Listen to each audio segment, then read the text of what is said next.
Bonjour à tous, aujourd'hui on va parler de questions perso parce que vous m'en envoyez assez régulièrement et j'ai une nouvelle copine qui va nous aider à répondre à cette petite question. Elle s'appelle Caramel. Caramel, c'est quoi les réponses? Je s'en fous. T'en fous toi? Alors, je suis à la Côte Bleue dans le sud de la France. Je ne sais pas si on voit un peu derrière le décor. Je vais vous montrer en fait en direct, c'est encore plus simple. C'est juste là-bas. On me pose régulièrement des questions en fait sur moi, ma vie perso, mes opinions. Et je réponds pas vraiment régulièrement à ce genre de questions. Donc aujourd'hui, ce que je vous propose... Tiens, vas-y, fous le camp toi. Vas-y, pas là-bas. Et ce que je vous propose aujourd'hui, c'est qu'on y réponde ensemble. Alors, première question, c'est pourquoi tu t'intéresses aux ex et comment ça a commencé?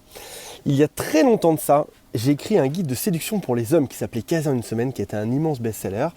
Et puis en vieillissant, j'étais un peu moins dans la séduction, plutôt dans le fait de construire mon couple vers la trentaine. Un peu moins dans le fait d'aller draguer toutes les filles qui passaient devant moi, mais plutôt dans le fait de faire un couple qui fonctionne. Et c'est devenu un deuxième mystère pour moi. Le premier mystère, c'était comment faire pour séduire une fille.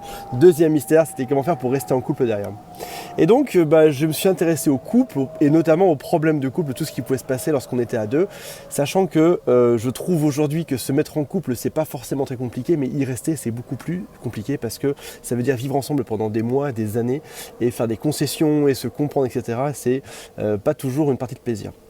Donc, après mon guide de séduction, j'ai créé Je récupère mon ex, qui parlait de problèmes de couple. Et puis on me posait surtout des questions sur les ex. Donc le site a changé plusieurs fois de nom. Et il est devenu à la fin Je récupère mon ex, parce qu'on s'intéresse le plus souvent aux problèmes de couple au moment où c'est le plus tard possible, c'est-à-dire au moment où on a déjà eu la rupture amoureuse. Et donc c'est là que ce site est né. Après ça, on me dit, autre question, quelle est ta stratégie préférée pour récupérer les ex? Alors, il y en a plusieurs, je vais vous les livrer, ça fait à peu près 10 ans que ce site existe, donc il y en a peut-être, je pense, aller au bas mot, une centaine sur le site, il y a des formations de partout, il y a des vidéos, il y a des livres, et aujourd'hui je vais vous livrer mes préférés. La première, c'est celle qui s'appelle la fausse amitié. En gros, ça consiste à revenir comme en étant un ami dans la vie de son ex, en douceur, tranquillos, et puis derrière, de lui faire croire qu'on est simplement des amis, et au final, après ça, arriver à recommuniquer plus, à retrouver des complicités et à ressortir ensemble. C'est vraiment de loin mon préféré.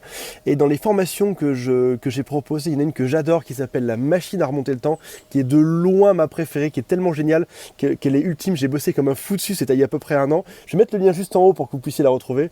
J'ai beaucoup travaillé dessus, ça s'appelle la machine à remonter le temps. En gros, c'est comment faire pour revenir dans le temps jusqu'au moment où on était à nouveau en couple ensemble. Et c'est de ça dont ça parle pendant un peu plus d'une heure.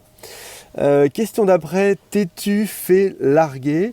Ça m'est pas arrivé récemment. Ça, je pense que la dernière fois c'était à peu près allez, je devais avoir 20 ans. J'ai aujourd'hui 40 ans, j'avais à peu près 20 ans ou 23 ans quand ça m'est arrivé. Donc ça m'est pas arrivé très récemment. C'est pas une fierté, c'est peut-être même plutôt en fait anormal. Je pense que dans l'ordre des choses, on devrait soit se faire larguer, soit larguer une fois sur deux. Donc là en l'occurrence c'est un peu déséquilibré dans mon cas. Et ça peut être dû à plusieurs choses. C'est peut-être parce que je suis impatient, peut-être parce que je quitte rapidement, peut-être parce que je suis juste chiant à vivre et des fois il faut juste que je parte en fait. C'est pas du tout une fierté. Je pense que être celui qui largue ne doit jamais être une fierté. Je pense que c'est même plutôt un problème lorsque c'est trop régulier. Voilà. Après ça on me dit pourquoi es-tu si peu actif sur Twitter? Alors le truc c'est que je suis pas mal sur Facebook. Je vais vous donner d'ailleurs au passage, allez, aujourd'hui on lâche tout, on est dans la question perso, je vous lâche mon Facebook perso, je vais le mettre, alors en haut j'ai mis la formation que j'adore, je vais le mettre juste en dessous là, cliquez ici, c'est mon Facebook personnel. Vous allez tomber dessus. Et pourquoi je suis si peu sur Twitter? Parce qu'en fait, je n'ai jamais compris Twitter, tout simplement. C'est aussi simple que ça. Et alors j'ai un compte pourtant qui existe, qui publie automatiquement des news chaque semaine. Et ce que je vous propose, c'est que ensemble, on fasse quelque chose, on fasse un truc rigolo sur Twitter. Pour me mettre dedans, pour que tout le monde se mette dedans, je vous propose qu'on lance le hashtag Mon ex est un con. Alors, c'est pas du tout dans le but de se moquer de votre ex, et c'est peut-être pas du tout ce que vous voulez dire, mais vous savez, j'ai regardé à l'instant sur Twitter, en fait, l'hashtag il n'existe quasiment pas, personne n'a jamais rien publié là-dessus. Et je vous propose qu'on fasse quelque chose, c'est qu'on raconte tous une histoire où notre ex a fait quelque chose de bête et s'est trompé dans sa vie. On lance mon hashtag Mon ex est un con, et dans une semaine, on regarde si on a réussi à faire le buzz ou pas, si on a réussi à lancer le truc ou pas. Ma community manager m'a absolument pas conseillé de faire ça. C'est tout ce que je peux vous dire.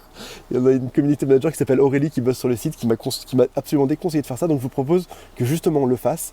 On lance le hashtag mon ex est un con et dessus j'aimerais que vous me racontiez vos histoires, une histoire rigolote, un truc qui s'est passé. À un moment votre ex s'est trompé, quelque chose qui soit pertinent en tout cas, une histoire drôle, un truc pertinent ou un truc drôle, quelque chose qui sera intéressant et je lirai à l'écran les meilleurs la semaine prochaine. Il y a aussi un Twitter de Je récupère mon ex qui est juste là. Je vais mettre ça en haut à gauche pour le coup. Alors il faut savoir que quand on se filme c'est toujours inversé, d'où le fait que des fois il y a un peu de réflexion dessus. Donc en haut à gauche, ce sera juste ici. Je vais mettre le hashtag, le compte Twitter de JRME.